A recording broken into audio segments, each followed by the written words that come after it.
This channel does not promote any violent, harmful, or illegal activities. All content provided by this channel is meant for an educational purpose only. নমস্কার, টিভি9 বাংলায় স্বাগত। Lima রয়েছে আপনাদের সঙ্গে। নজর এই মুহূর্তের বড় খবরের দিকে। খাগড়াগড়ে ধৃতদের সঙ্গে আব্বাসের যোগ। এই মুহূর্তে অন্যতম বড় খবর, খাগড়াগড় বিস্ফোরণে ধৃত জেলবন্দিরাই মগজ ধোলাই করেছিল আব্বাসের। আর কি কি তথ্য এখনো অবধি জানা যাচ্ছে, সরাসরি আমাদের রিপোর্টার কৌশিকের সঙ্গে কথা বলে জানবো। কৌশিক, দেখো, এই খাগড়াগড়ের যে ঘটনা ঘটেছিল, সেখানে বিস্ফোরণের ঘটনা এবং মৃত্যুর পর্যন্ত ঘটনা ঘটেছিল, সেই তাদের সঙ্গে যোগ রয়েছে এই ধৃত আব্বাস। জঙ্গি যোগে ধৃত আব্বাস সব থেকে বড় আতঙ্কের বিষয়, চিন্তার বিষয় হয়ে দাঁড়িয়েছে। তিনি যে 2018 সালে আব্বাস যখন জেলে ছিল, সেই সময় খাগড়াগড় বিস্ফোরণকাণ্ডে মুর্শিদাবাদ থেকে ধৃত 8 জন ছিলেন, তারাও কিন্তু জেলবন্দি ছিলেন। সেই সময় তাদের সঙ্গে যোগাযোগ হয় আব্বাসের। তারপর থেকেই সেখান থেকে বেরিয়ে কিন্তু এই খারিজি মাদ্রাসা করার পরিকল্পনা করেছিল এবং এই ধর্মের আড়ালে, অর্থাৎ মাদ্রাসার আড়ালে এই কাজ করলে কেউ টের পাবে না। যেমনটা খাগড়াগড় বিস্ফোরণ কাণ্ডে মুর্শিদাবাদের লালগোলার এক মাদ্রাসায় কিন্তু এই অভিযোগ এসেছিল, সেখান থেকে কিন্তু ছক কষা হয়েছিল। ঠিক তারই পুনরাবৃত্তি, অর্থাৎ খাগড়াগড়ের মতো বড় সড়ো কোনো বিস্ফোরণের সংকেত দিচ্ছে এবং পাশাপাশি এর সঙ্গে আরও যে মাদ্রাসা যুক্ত হতে পারে, এইরকম খারিজি মাদ্রাসা যেগুলো অবৈধ বলা হচ্ছে সেই সব।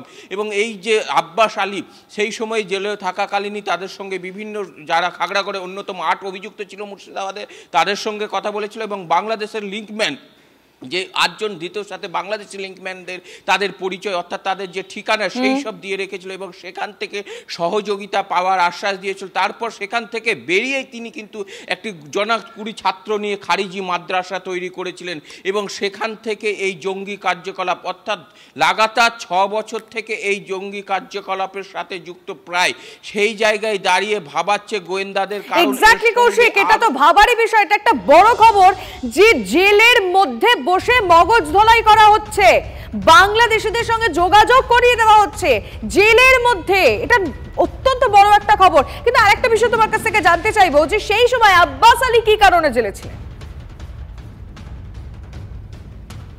দেখো, আব্বাস আলী সেই সময় 2টো কারণে জেলে ছিল। একটা হচ্ছে পক্সো আইন ছিল এবং নারী পাচার যোগ ছিল বলে তার বিরুদ্ধে অভিযোগ ছিল। আব্বাস আলী তার আগেই কিন্তু একটা ঘটনায় অভিযুক্ত, অর্থাৎ নারী পাচার এবং পক্সো আইন, সেই সমস্ত কেসেও তিনি অভিযুক্ত ছিল। সেই সময় 2018 সালে জেলবন্দি ছিলেন এই আব্বাস আলীও। এবং এই আব্বাস আলীর যদি আরও একটা কীর্তি তোমাকে বলা যায় তাহলে জানা যাবে, 2017 সালে সেই জেলবন্দি থাকার সময় তিনি অসুস্থ হয়ে পড়েন। সেই সময় তাকে মুর্শিদাবাদ মেডিকেল কলেজে ভর্তি করা হয়। তিনি সেই মুর্শিদাবাদ মেডিকেল কলেজ থেকেও পালিয়ে গিয়েছিলেন, সব থেকে বড় বিষয়। এবং তারপরে যিনি জেলার ছিলেন তার লিখিত অভিযোগ করেন, হরিহরপাড়া থানার পুলিশ পুনরায় তাকে গ্রেফতার করে। মানে এটা পরিষ্কার কৌশিক, আব্বাস আলীর কীর্তির যেন শেষই হচ্ছে না। 2017 থেকে শুরু করে 2024 একের পরে কীর্তি সামনে আসছে, আর সেই কীর্তি আনছে টিভি9 বাংলার সামনে। আর কি কি রয়েছে, আর কি কি কাজ সে করেছে এখনো অবধি, সব দিকে নজর রয়েছে আমাদের। ধন্যবাদ কৌশিক তোমায়। মাদ্রাসায় মগজ ধোলাই, বাংলাদেশে জঙ্গিদের টার্গেট খারিজি মাদ্রাসা।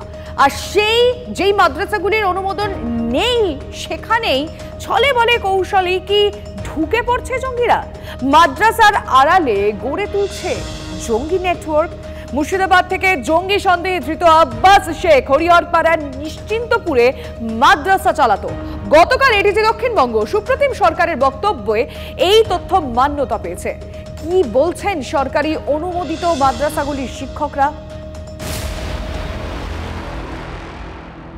মিনারুল শেখ, ইনি একটা ছোট্ট মাদ্রাসা চালিয়েছেন, খুব সম্প্রতি শুরু করেছিলেন 10-12 জন 14 জন বাচ্চাকে নিয়ে। এবিটির এই যে স্লিপার সেলের যে সদস্যরা, এদের কাজ ছিল মূলত 2টি জায়গা থেকে স্থানীয় যুবকদের এই সংগঠনে টেনে আনার কাজটা করা। জঙ্গি যোগে আবারও প্রশ্নের মুখে রাজ্যের নথিভুক্ত নয় এমন মাদ্রাসাগুলি। গ্রাম বাংলায় বেশ কিছু মাদ্রাসা রয়েছে যেগুলো গ্রামবাসীদের চাঁদা বা ট্রাস্টের মাধ্যমে চলে। সেই মাদ্রাসাগুলির সরকারি কোনো অনুমোদন নেই। অভিযোগ উঠছে সেই খারিজি মাদ্রাসাগুলিকেই টার্গেট করছে বাংলাদেশি জঙ্গিরা। হরিহরপাড়া থেকে আনসারুল্লাহ বাংলা টিমের সদস্য সন্দেহে ধৃত মোহাম্মদ আব্বাসের একটি মাদ্রাসা রয়েছে। সেই মাদ্রাসার আড়ালেই সংগঠন বিস্তারের চেষ্টা, মগজ ধোলাই এবং সমমনোভাবাপন্ন যুবকদের সংগঠনে টানার চেষ্টা করে আব্বাস। তবে এটা কোনো বিচ্ছিন্ন ঘটনা নয়। 2014 সালে প্রকাশ্যে আসা জামাতুল মুজাহিদিন বাংলাদেশ নামের জঙ্গি সংগঠনটি ছিল বেআইনি মাদ্রাসা কেন্দ্রিক। বর্ধমানের মঙ্গলকোটের শিমুলিয়া এবং লালগোলার মুকিমনগর মাদ্রাসার আড়ালে চলত প্রশিক্ষণ এবং সংগঠনের কাজ। বাম আমলে তৎকালীন মুখ্যমন্ত্রী বুদ্ধদেব ভট্টাচার্য অভ্যন্তরীণ নিরাপত্তার ক্ষেত্রে বেআইনি এবং অনথিভুক্ত মাদ্রাসার ভূমিকা নিয়ে উদ্বেগ প্রকাশ করেছিলেন। 2011 সালে ক্ষমতায় আসেন মমতা বন্দ্যোপাধ্যায়। 13 বছর ধরে ক্ষমতায় রয়েছে তৃণমূল সরকার, কিন্তু পরিস্থিতি কি আদৌ বদলেছে? 2011 সালের তথ্য আপনাকে দিচ্ছি। 10,000 মাদ্রাসা গোটা রাজ্যে, এটাকে খারিজি মাদ্রাসা বলা হয়। এ রাজ্যে 10,000 খারিজি মাদ্রাসা আছে যার কোনো অনুমোদন নেই? না, কোনো অনুমোদন নেই। এগুলো সব মুসলিম সমাজের লোকরা তাদের মতো করে কমিটি করে চালায়। যে কথাটা বলেছে হুমায়ুন, তো ঠিকই তো বলেছে, ভুল তো কিছু বলেনি। এরা মুসলমানদেরকে বোকা বানিয়ে শুধু ভোট নেওয়ার তালে আছে। 13-13.5 বছরে বলুন, আমি মুসলিম নেতাদের কাছ থেকে শুনতাম, এমএলএ, এমপি, মন্ত্রী, এদের কাছ থেকে শুনতাম যে আমাদের ব্যবহার করে, আমাদের জন্য কিছু করেনি। মাদ্রাসাগুলোকে শিক্ষা প্রতিষ্ঠান হিসাবেই দেখছি, শিক্ষা দেওয়ার জায়গা হিসাবেই দেখছি। এবার কোনো শিক্ষা প্রতিষ্ঠানের আড়ালে যদি কেউ অনৈতিক কাজ করে, কোনোভাবেই সেটা সমর্থনযোগ্য নয়। অভিযোগ এখন এর নামে উঠেছে, আমরা অভিযোগকারী হিসাবে একে দেখব। মুর্শিদাবাদ জেলাতেই রয়েছে 550 বেশি অনুমোদনহীন মাদ্রাসা। মালদা, কোচবিহার, গ্রামীণ হাওড়া, বীরভূম এবং বর্ধমানের বিভিন্ন জায়গায় রয়েছে একাধিক খারিজি মাদ্রাসা। গোয়েন্দাদের দাবি, ধর্মীয় শিক্ষা প্রতিষ্ঠানগুলির একাংশকে ব্যবহার করা হচ্ছে বিভিন্ন দেশবিরোধী কাজে। মাদ্রাসাতে এর আগেও শুনেছিলাম যে জঙ্গি তৈরি হয়, এগুলো কিন্তু সব ভুলভাল, ভ্রান্ত ধারণা আমার মতে। মাদ্রাসা বোর্ডে একই সিলেবাসে পড়াশোনা হয়, এখানে অন্য ধরনের কোনো ধরনের অপ্রীতিকর কিছু হয় না। যদিও মুর্শিদাবাদের সরকারি অনুমোদিত মাদ্রাসার শিক্ষকদের ভিন্ন মত। বিভিন্ন জায়গায় ওরা মিটিং করছে এবং সেই মিটিংগুলোতে বিভিন্ন ধরনের মৌলবাদী কথাবার্তা, জঙ্গিদেরকে উৎসাহ দেওয়ার মতো কিছু কথাবার্তা, এগুলো তো সব আসছে।